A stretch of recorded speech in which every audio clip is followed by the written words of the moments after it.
I'd created a custom blueprint that gathered the distance between the player and a place actor in the world, and this number or value was changed into a float, and then this float was plugged into a blend container within WWISE. The vector value would affect the RTPC value.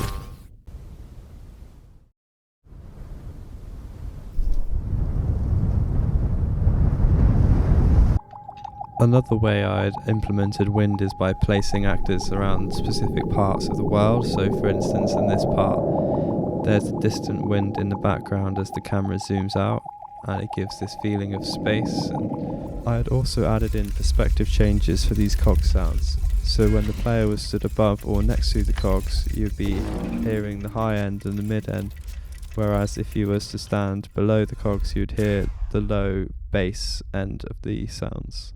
Finally, I had added AK reverb volumes to the domes in the level, and you can send what sounds you want reverberated through this to this bus by using the game-defined auxiliary sentence. So this next part I want to talk about the footstep system. I had created a blueprint that would send a line trace out the foot of the robot, and it would grab the material instance that was attached to the surface underneath it. I'd create custom materials for each of these surfaces around the level and then attach them manually. And these added materials are linked to a switch group on WWISE, and when called, they play the correct containers containing the different material sounds for each footstep. The box mechanics are also state-based.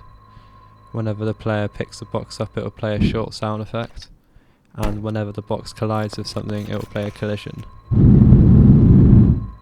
So lastly, the coins are affected by RTPC. There's a timeline node within the blueprint of the collection that gathers the time between picking up and spawning the coins. Both of these are represented on timeline graphs, and the values are then inputted into WWISE and given the pitch manipulation. And for the weapon sounds, I randomized the pitch of each shot. I have placed all the events within the animation montages for the weapons, including all of the reloads, and this goes for each one of the weapons. Each time a weapon is fired, a casing will drop on the floor. This casing is automated so that it gives a 3D spatialization effect, and it is randomized every time with custom pathing. To further enhance the weapons, whenever the player zooms in or out, it plays a sound indicating so. There are different sounds when the player takes damage and inflicts damage.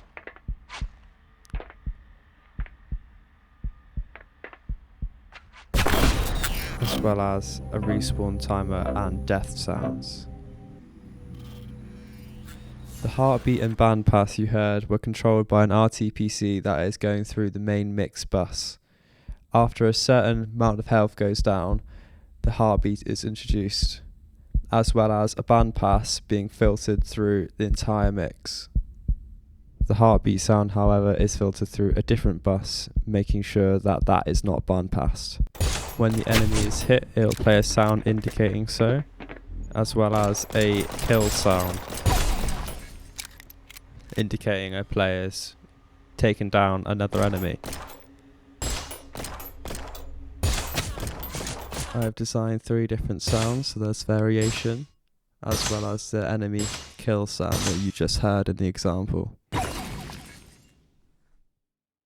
I have included a blueprint that calculates the player distance from the bullets shot past them, and this is labelled as the bullet whiz by.